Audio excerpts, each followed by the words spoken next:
దీపానికి హిందూ సాంప్రదాయంలో విశిష్ట స్థానం ఉంది. ఒక పని విజయవంతంగా సాగడానికి కారణం దీపం.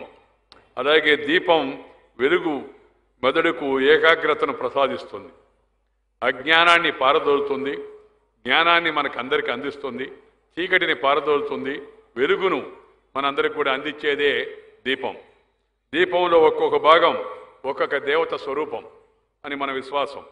దీపం అడుగు భాగంలో బ్రహ్మ, దీపం మధ్య భాగంలో విష్ణువు, దీపం ప్రమిదలో శివుడు, వెలుగులో సరస్వతీదేవి, నిప్పు కణికల్లో లక్ష్మీదేవి నివసిస్తారని మన శాస్త్రాలు చెబుతూ ఉన్నాయి. అందరికీ పూజలో భాగంగా దీపానికి ముందుగా అందరం కూడా నమస్కరిస్తాం, దీపాన్ని వెలిగిస్తాం. ఈ కింది శ్లోకం పలుకుతూ జ్యోతి ప్రజ్వలనం చేయడం మన యొక్క భారతీయ సాంప్రదాయం. దీపం జ్యోతి పరబ్రహ్మ, దీపం సర్వతమోపహం, దీపో హరతుమే పాపం, దీపలక్ష్మి నమస్తుతే.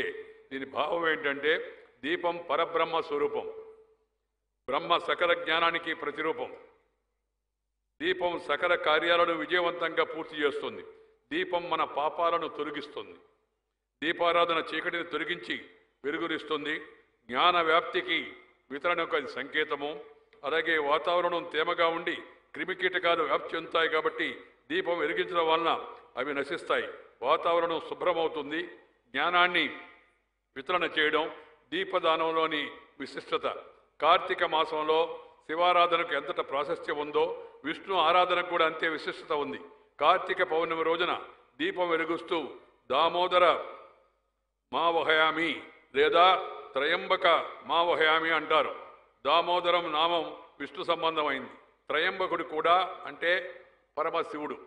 మన సంస్కృతిలో మూల మంత్రం లోకహితం. సర్వే జనా సుఖినో భవంతని మనం అంటాం, మనం విశ్వసిస్తాం. జగత్తు హితం, సర్వే జనా సుఖినో భవంతు అనేది ఉదాత్త భావన. అది మన ఆశయం, అది మన లక్ష్యం.